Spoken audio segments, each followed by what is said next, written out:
Well, Jim, this may be our final question here this week. We'll see how it goes. We can always hope. We can certainly hope. It is one that has come in on Twitter and via email from a lot of people. I'm going to entitle it The Birth of the Road Warriors, because it sounds a lot better than What Did Matt Bourne Do? But apparently a lot of people, after hearing you, I think on The Experience, talk a little bit about Matt Bourne. Or no, last week on the Drive-Thru, Doink the Clown was a question. Yeah. You mentioned... I said if Matt Bourne had kept his dick in his pants, there would have been no Road Warriors. And people wanted to hear more about that. I guess a lot of people not familiar with that story from early 1983. I did not know that people were not familiar with that. But basically, Ole Anderson was still running Georgia Championship Wrestling. At that point in time, I believe was that right after, around the same period of time that he was Iggy and Barnett out? Right after. He Iggy'd out Barnett in Christmas time, 1982. Matt Bourne and Arn Anderson arrive in Georgia, coming out of Mid-South in the spring of 83.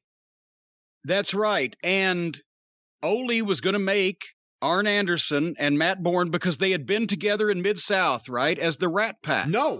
No, they hadn't yet? No. Well, Matt Bourne was in the Rat Pack with Duggan and DiBiase. Arn was just Marty Lundy working undercard on TV. So point is, so Matt Bourne is a pretty decent name in wrestling already, and he had been teamed up with DiBiase in the Rat Pack. In Mid-South Wrestling. Of course, Matt Bourne's father, Tough Tony Bourne, was a Portland wrestling legend. And Arn had just became Arn Anderson because he had been Marty Lundy in Mid-South Wrestling. And Ole intended to, using Arn as one of the Anderson family and Matt Bourne, their team, they were going to be the Georgia Tag Team Champions or the National Tag Team Champions, whatever their title was called at that time, and they were going to be pushed as the top heel team.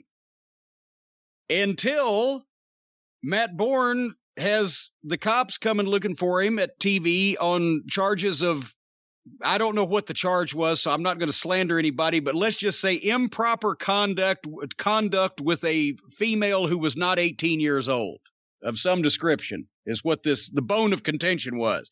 Did I say that in a decent and kind way? I think so. People could read between the lines.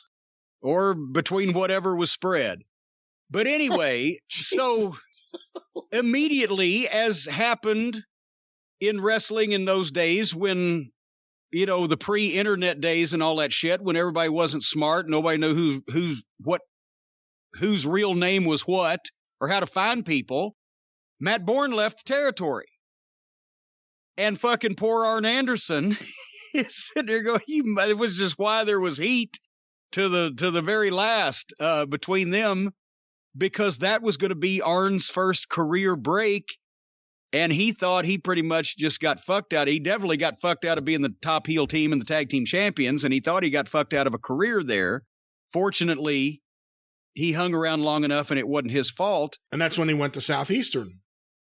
Yes, and as a matter of fact, it had just happened because when in the summer of 83, when Dundee and me and the Bobby Fulton, Terry Taylor, all those guys went down to work for Ole in the summer of 83, it had just happened right before we had gotten there, and that's when they had brought the Road Warriors in, because Ole, all of a sudden, that's where the Road Warriors come in. He needs a top heel tag team. He's got nobody. He had plans for these guys. He wasn't going to get rid of them. He's got nobody scheduled to come in. He's got to make up a heel team from somewhere, which is where he went back and visited Eddie Sharkey and brought in the Road Warriors. And so there now Arn is seeing the Road Warriors getting over on national TV, and he's in the first match. Then only lucky they didn't even take the Anderson name away from him. Because when we got closed down, I remember the last night we were in Columbus, Georgia, Arn was on like a preliminary match, and all the rest of us were leaving, but he was still in the territory. They just weren't using him, so they gave him to us instead of putting him on the Northern tours. So Dundee had him some way or another run out at the end of the night and just hit whatever he was using as his finish. He just beat up everybody. He just beat up everybody on the card, a big run in, and they all took bumps for him. He said, fuck it. He's the only one staying. We're never coming back. So, but finally, like you said, he got the chance to take the Arn Anderson name and go to Continental shortly afterwards, and he got over. And he was already kind of a natural worker, and people could tell that he had the talent. He just hadn't had the chance to do anything. Now he did, and boom, and by the time that Flair starts going into Continental to work for Ron Fuller, he's seeing this guy on the card, and he's telling Crockett about him. So a year or two later, that's when Arn made the move. But if not for Matt Bourne getting in trouble with underage diddling or whatever, there would have been no Road Warriors. Because nobody was knocking on their door at that time saying, hey, please, guys, come work for me. Remember, they were both out of the business back bouncing in Minneapolis. Yeah, because Animal had a very brief run where they brought him in as the Road Warrior, all in denim. And then Road Warrior Hawk was wrestling, was it Vancouver? He was doing local stuff Crusher there. Von Haig. That's right. Crusher Von Haig. Joe had been briefly to Atlanta and worked a couple shots for Crockett just underneath, as you said, as the Road Warrior. And Hawk had gone to Vancouver and said, well, this fucking sucks and I'm making no money, and went back to Minneapolis. I don't know that any other promoter would have even known to ask Eddie Sharkey about him. And they weren't actively at that point in wrestling. It was like Ole went and said, hey, the big guy, I had before, maybe you got somebody else with him or whatever. Yeah, well, look at this guy. Oh, shit. And they had to kind of be talked into coming back down and doing it, because Joe was telling Mike, I went down there and I made shit, like $200 a week. No, it's going to be different this time. Yeah, wasn't the story that Rick Rude was actually originally going to be what we would now call Hawk? I think he may have been a partner, at least, if not Hawk. Because by the end of '83, all those guys that were training with Eddie Sharkey, the Road Warriors get a push out of the gate and blow up in Georgia, even though Georgia's dying at that time. By the time you get to Mid-South in November, Rick Rude's there working undercard. Crusher Darso is getting a pretty good push. He's about to get a bigger push as a Russian sympathizer. Nikita shows up the next year. I mean, all those guys really quickly ended up in different places. And don't forget Hennig.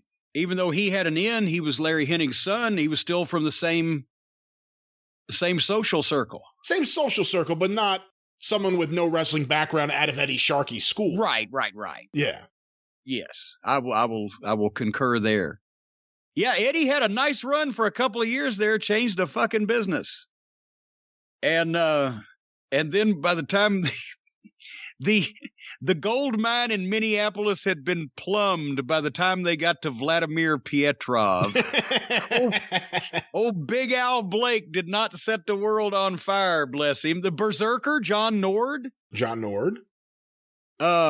Yeah, but poor Big Al Blake did not follow in those footsteps. What'd you think of Rick Rude when you first saw him when you got to Mid-South? Because that would have been the first time you ever saw him anywhere.